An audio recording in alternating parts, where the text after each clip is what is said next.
Assalamualaikum warahmatullahi wabarakatuh. Pertama-tama, marilah kita panjatkan puji dan syukur kehadirat Allah Subhanahu wa Ta'ala, karena atas rahmat dan kenikmatannya sehingga kita dapat menjalani diskusi ini. Tak lupa pula salam serta salawat kita haturkan kepada Nabi Muhammad SAW.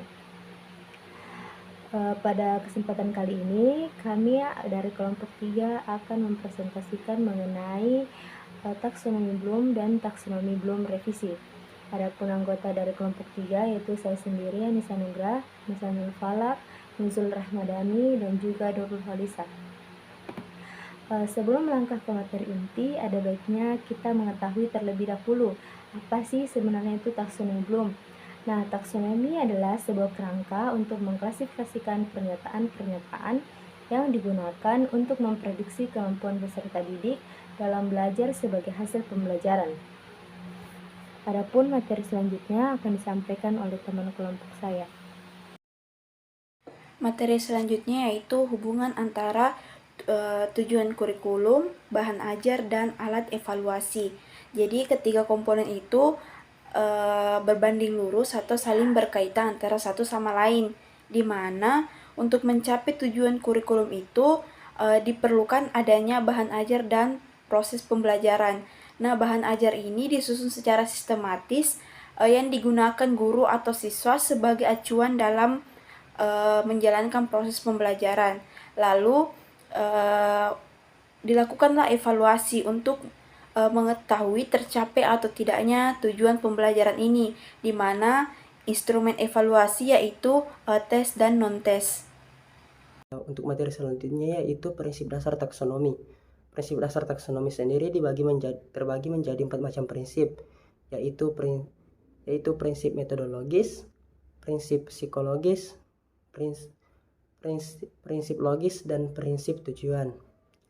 Lalu berikutnya tingkatan ranah kognitif taksonomi Bloom. Seperti yang telah kita ketahui bahwa taksonomi Bloom terdiri atas tiga macam ranah. Yang pertama yaitu ranah kognitif.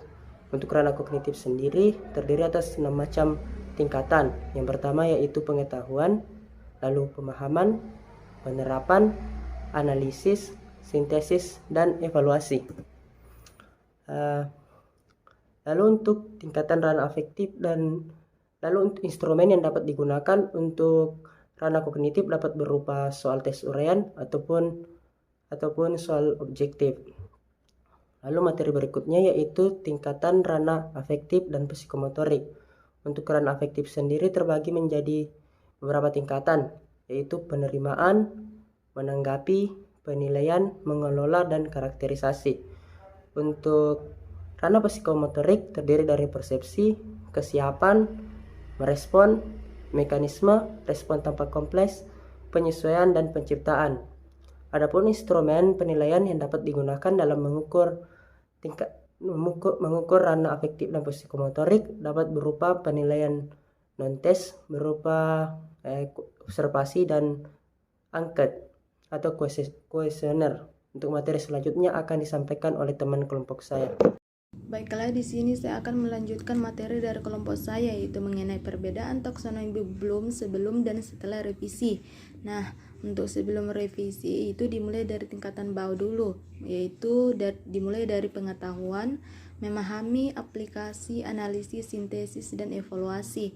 Nah, kemudian untuk setelah revisinya itu dimulai dari mengingat, memahami, menerapkan, menganalisis, evaluasi, berkreasi. Nah, perubahan dapat terjadi di setiap tingkatannya, namun urutan levelnya masih sama, dari rendah ke tinggi.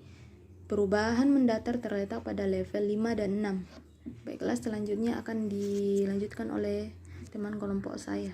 Seperti yang telah dijelaskan sebelumnya, bahwa tingkatan ranah kognitif dalam taksonomi Bloom itu terbagi atas 6, yaitu dimulai dari C1, mengingat, sampai dengan level C6, berkreasi. Adapun contoh soal dari level 1 yaitu mengingat. Lambang unsur karbon adalah A, Ca, B, K, C, CO, D, C, E, Cr. Soal tersebut termasuk ke dalam level mengenali, mengingat karena dalam soal tersebut mengandung kata kerja operasional yaitu mengenali. Hal ini karena soal tersebut hanya menarik kembali informasi yang telah disimpan oleh memori jangka panjang. Kemudian untuk level C2, memahami pada suhu yang sama, tekanan uap jenuh alkohol lebih besar dibandingkan tekanan uap jenuh air. Sebab A. Titik didih alkohol lebih besar dibandingkan dengan titik didih air. B. Massa molekuler relatif atau MR alkohol lebih besar dibandingkan dengan MR air. C. Antar molekul alkohol membentuk ikatan hidrogen. D. Antar molekul air membentuk ikatan hidrogen. Dan E. Alkohol lebih mudah menguap sedangkan air sukar menguap. Soal tersebut masuk ke dalam level C2 atau memahami karena ia mengandung kata kerja operasional menjelaskan.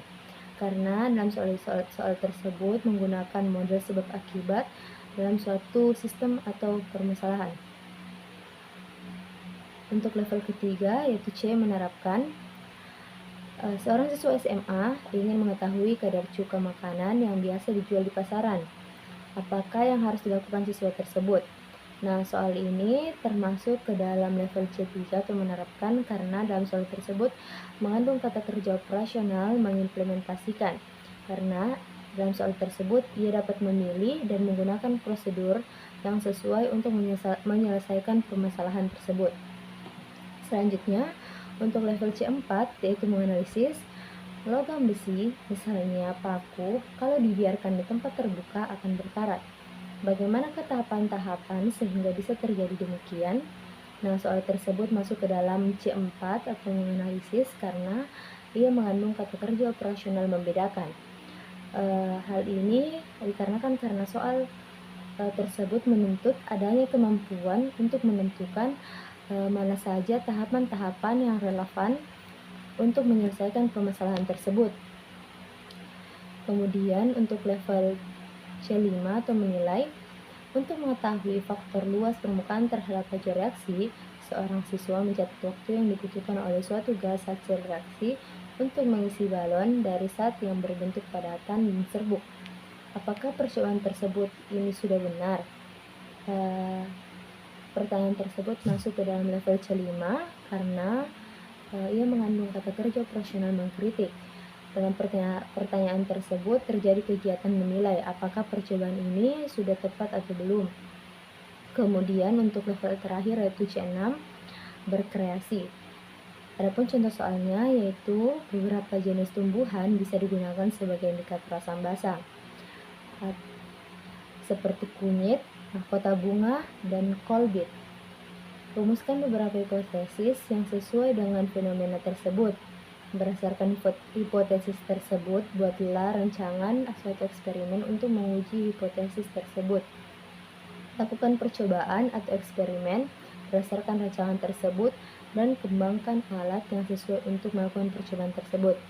Nah, soal ini termasuk ke dalam level C6 karena ia mengandung kata kerja operasional memproduksi.